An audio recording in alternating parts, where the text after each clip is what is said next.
When I think of Ethiopian food, to be honest, I mostly think about injera because I don't know that much about the cuisine. Today, 3 amazing Ethiopian content creators said that they would help me out.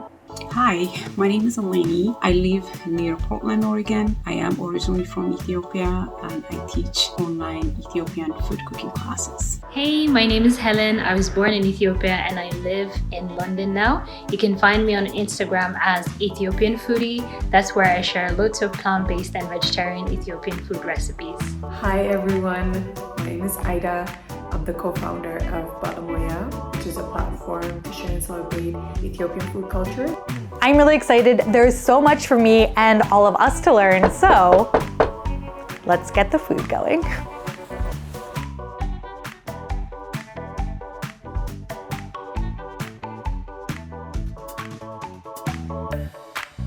I want to quickly mention that the raffle is live to raise money for the 2024 year at my sister's education center in Uzrek, Jordan. There are 19 different prize lots that are available to be won through our raffle, and each raffle entry is $5. We did this last year. It was a great success. All of the money is going to go to my sister's education fund, which provides learning opportunities for hundreds of refugee children and their families in Uzrek, Jordan. I'm leaving a link to the video where you can learn a little bit more about the center from the students themselves. The prizes are fun, and it's a great way to give back a little bit at the end of the year. Look for the link to enter in the description. So from the appetizers, I've picked for you Azefa, which is a cold green lentil salad, and it should have green lentils, onions, tomatoes, cucumbers, and a little bit of jalapeno for a kick. For the dressing, we use a mustard-based dressing. Azefa is one of my favorite. The taste is tangy, slightly spicy, and very refreshing. Azefa always brings back memories of summer picnics with my family. You can enjoy Azefa on its own or dip it with injera. Everything should come with injera. Injera is the pancake-like bread that we use to eat everything. It's made from a grain called teff. It's naturally gluten-free, and in the process it's fermented, and you have this sour and tangy textured pancake bread, and it works really well with all the spicy food. A lot of people don't know this, but actually Ethiopians make the best salads. Each bite is a unique experience, combining flavors and textures in a very unique way. So I implore you to try it. So usually when I go to an Ethiopian restaurant, I just get the veggie combo. Like, that's it. So a lot of this is gonna be really new for me, starting with having a salad, which I never would have ordered. Whoa. The dressing on this is really tangy. It's got like a little bit of kick. Maybe it's from the peppers in here. It's super bright. And the lentils have a little bit of crunch, so it's not like a really soft salad. Yum. I think in America, when I think about ordering a salad, it's usually something where you're like, maybe we need some vegetables, let's just get a salad, throw it in there to even out the meal. That's not the kind of salad that this one is. It is bold. And I love it. And it's a great way to start this episode. I'm really excited. I love that I get to eat everything with my hands today. This is so exciting. From the appetizers, I have chosen sambusas for you to try. Sambusas are made from savory fried dough. They're stuffed with either seasoned ground beef or green lentils. They're crispy on the outside and soft in the inside. You can enjoy them by themselves, or some restaurants offer a spicy dipping sauce. I actually have had these before. They are very reminiscent of a samosa, right? I ordered these with lentils in the middle. I'm like sticking with veg while I can. It's like a loosely packed lentil, not a smushed lentil interior. I'm not sure what is in this sauce, but we're gonna go for it.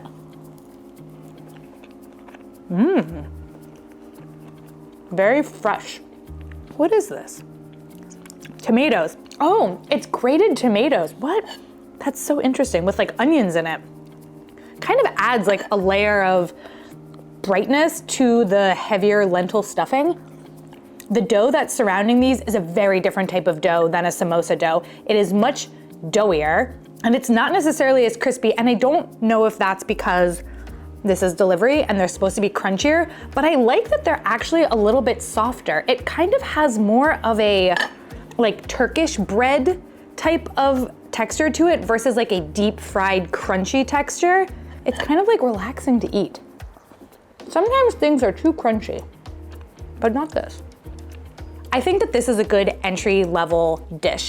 There's nothing like crazy about it. It's not heavily spiced. It's pretty basic. And I think it'll give you a good flavor for some of the flavors you're gonna experience in this cuisine, but definitely like the kind of base level. So nothing's that spicy. For this next part of the episode, Helen gave me some advice on how I should plate everything.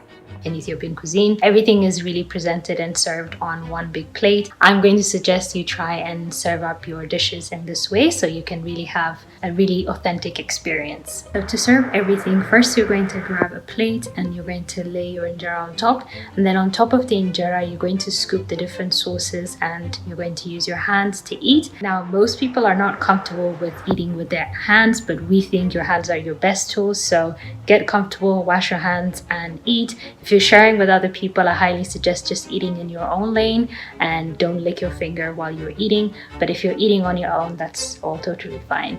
I hope you enjoy it and good luck. So what I decided to do is we're gonna do one meat plate and one vegetarian plate. So first up is the meat one. When I go to Ethiopian restaurants with my family, it's usually for some type of celebration, and our first choice is always Kitfo. Kitfo is prepared with lean ground meat mixed with authentic seasonings and a lot of seasoned, clarified Ethiopian butter is poured over the meat, which makes it really delicious. Usually served raw in Ethiopia, restaurants offer medium or well-done options. Second meat option I go for is Doro Wat. So Doro Wat is a spicy chicken stew. Essentially, chicken is cooked in this stew for hours. The meat should be really tender and often is served with boiled egg. Doro Wat is a traditional dish that we mainly make for special occasions like holidays. The Easter Eve celebration happens at 3 a.m. and they serve a lot of Doro Wat during that time. Special tips is lamb fried with vegetables such as green peppers, tomatoes, and rosemary. And I think it's finished with what they call awaze sauce. It's made from spicy red pepper powder called barbare, and it should be really nice and tender, the meat. And hopefully all of these dishes should give you a really good base and introduction to Ethiopian cuisine. Meat platter for one over here. Wow, great. This is incredible. So we're gonna start at the top with the kitfa. I did not get it raw, I got it rare. I don't know if any of you saw the episode where I ate the German raw pork sandwich. That was a lot. So I think like rare felt like a good way to go.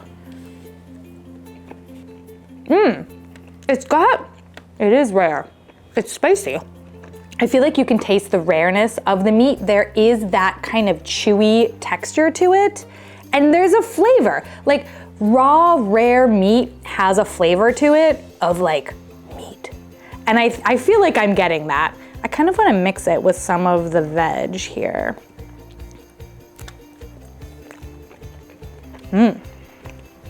It's nice to combine all the flavors.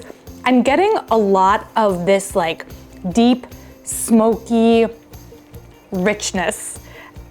And that's obviously what the spice is. And it's really, really nice. It's definitely something that's different from what I'm used to. And I think it's mostly a texture thing. All right, we're gonna go with the Doro Wat here. I've never had this. This is a very famous dish and I've definitely heard of it. I think I need to, this egg is so appealing to me for some reason because it's like covered in sauce. I just wanna like dig into the egg first. That sauce or the stew sauce, wow, that's really, really good. I liked learning that meat is something that's kind of for special occasions and for holidays. And I think that makes sense because honestly, when I think about Ethiopian food, I think I do tend to think about vegetarian cuisine, but the meat dishes are very famous. Wow, the flavor of this is honestly insane. It's like gingery and oniony, and there's a jamminess because the onions have been so slow cooked. You know, like when you really slow cook onions, they get kind of jammy and sweet. So there's like a spicy sweetness from the vegetables. Whew, I am into that. I like that I get to eat everything with like a little bit of bread. This whole experience is great. The chicken is really well cooked too. It's not dry at all. It's super tender and it's easy to just like pull apart with your hands, which is like, just like love eating with my hands. Let me know in the comments, because I'm always curious about this. How do you feel about eating with your hands? I know some people feel like strongly against it, which is crazy because I agree with what everyone was saying in the video that like your hands are your best tools when it comes to eating. My mom always yelled at me when I was a kid because I loved eating with my hands, but it's just easier. Okay, Doro Wat, 10 out of 10. Loved it. We're gonna go to the special tips. And every time I looked at special tips, I'm even doing it right now. It's special Tibs. And because the word Tibs looks like tips to me, like I just read it as special tips. And I kept thinking, what are these tips of? But it's Tibs. When I was ordering, there was options and I went with the chicken because the restaurant said that they were very famous for this chicken one. So we're trying the chicken Tibs. I taste berry. Coming off of the Doro Wat, the flavor of the special Tibs is super different. The flavor in this one feels like it's almost penetrated the meat a lot more. It just feels like really robust. And the spice is really strong and it's so good. It feels like one of the most flavorful chicken dishes I've had. Although the Doro Wat also, wait, these are both just really good. I've never really done this show where I'm like kind of comparing things like side to side like this, so I'm like, oh my God. Look, if you're somebody who's like really into eating a lot of meat, a platter like this is like astounding to go through. It's just a marvel and something that's so different because I've never had any of these dishes.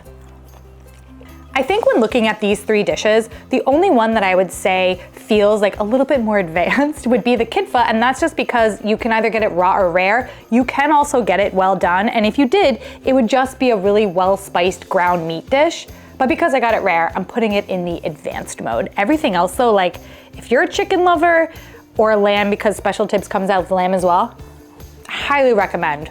Like these are amazing. The Doro Wat, I get it, like I get it. Okay. We're now gonna do the vegetarian platter, which I've had many times, but I've always just been blindly eating it, never knowing really what I was eating. So we're gonna learn. The vegetarian combo is one of my favorite. Essentially, there are 5 to 6 dishes that you can pick from, and there will be something you will like. It includes misir, gomen, buticha, kik, and shro. Fossolia is sauteed green beans with carrots, onions, and simmered tomato sauce. Buticha is a ground chickpea dish with onions, garlic, and jalapenos. Tikil gomen is fresh cabbage, which is cooked with potatoes, onions, garlic, turmeric, and potatoes. Misir wet is split lentil stew with garlic, onion, tomato, and the famous Ethiopian spice berbere. Kikwet is Ethiopian split pea stew and is flavored with onion, garlic, and turmeric. Shro wet is usually the star of the show. It's a ground chickpea stew. You eat it using injera by scooping up different dishes on the plate and combining them. The veggie combo reminds me of big family gatherings. Everyone has their favorite, but we all share from the same plate. It's a mosaic of flavors that embodies the Ethiopian food culture. Now I have my veggie platter. It's a little less intimidating looking than the meat one because it's smaller. I thought that the restaurant did a really good job of making it for one, which was fabulous. Okay, one of the dishes on here wasn't talked about, and it's this one in the middle. I called the restaurant to ask what it was. This is Minchet Alech, and it is ginger and onions and split lentil peas. Similar to some of the other ones. We're gonna start with the green beans, the Fossolia. It's nice to have a name to the dishes, that's for sure. Oh man. These are not your American Thanksgiving green beans, that is for sure. There's like a lemoniness to them. They're bright and they're very soft.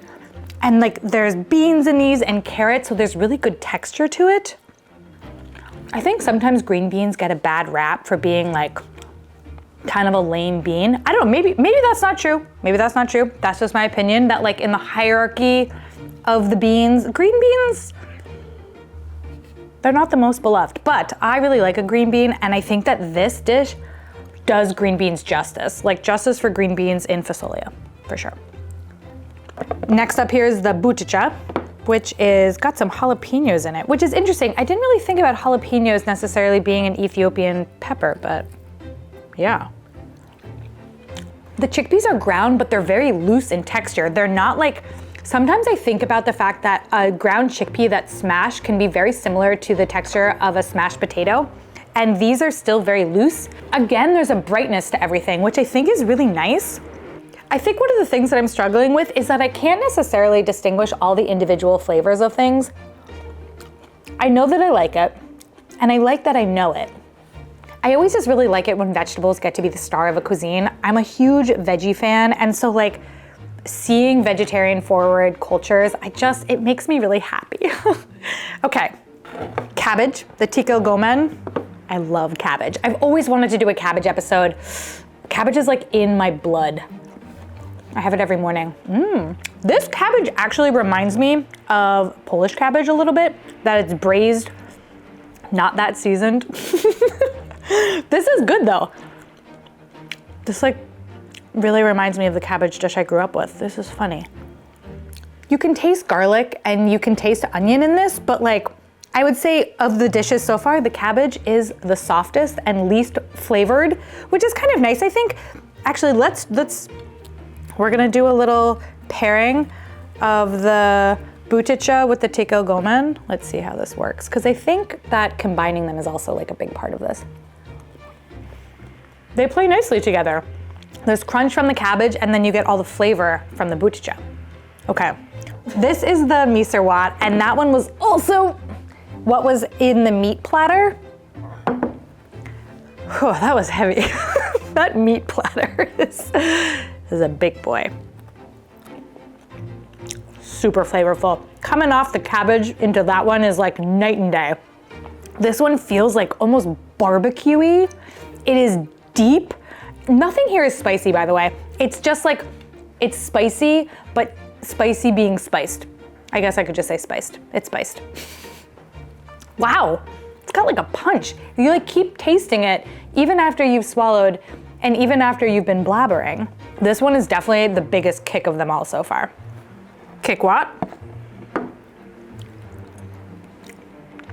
Kind of tastes like an Indian dal a little bit.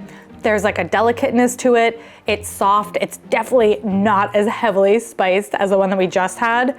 It tastes, I think, in a lot of ways of what like a lentil stew tastes like when you think of the stereotype of a lentil stew. I like this one. It's delicate and it's kind of relaxing, especially after the last one. Okay, Shro Wat, which everything got a little bit mixed together because they were compacted so much, but I think that's okay. It's all gonna get mixed together in the end anyway. Whoa, this one is super creamy and buttery almost. Like, it's interesting because the texture of the lentils is even going from like rough to middle to this is just like soft, smooth as butter in your mouth. It feels like a spread. This is so interesting, wow. That one's nice. It's interesting because like the flavors are different, but the textures being different makes them really, really different too.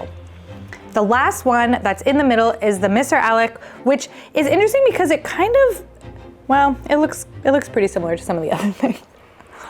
This one almost has like the texture of feeling a little potatoey, and you can definitely taste the ginger in this one, which is really nice.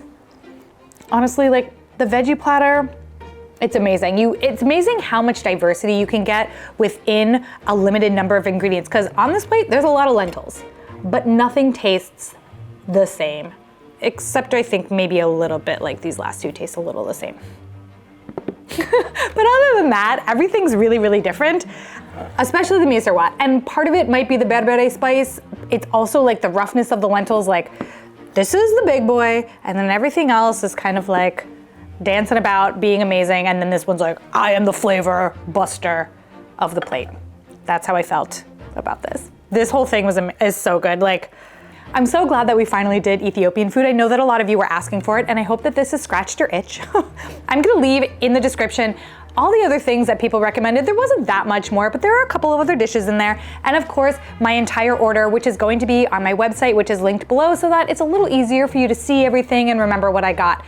I highly recommend you having some Ethiopian food this week. It's a blast. It's great for a group or one person sitting alone if you wanna go to town. That is the last delivery episode for the year. I'm curious if you want to see any others in 2024. Let me know in the comments. For now, I'm leaving you with 2 other episodes in our delivery series, and I will see you all in my next episode.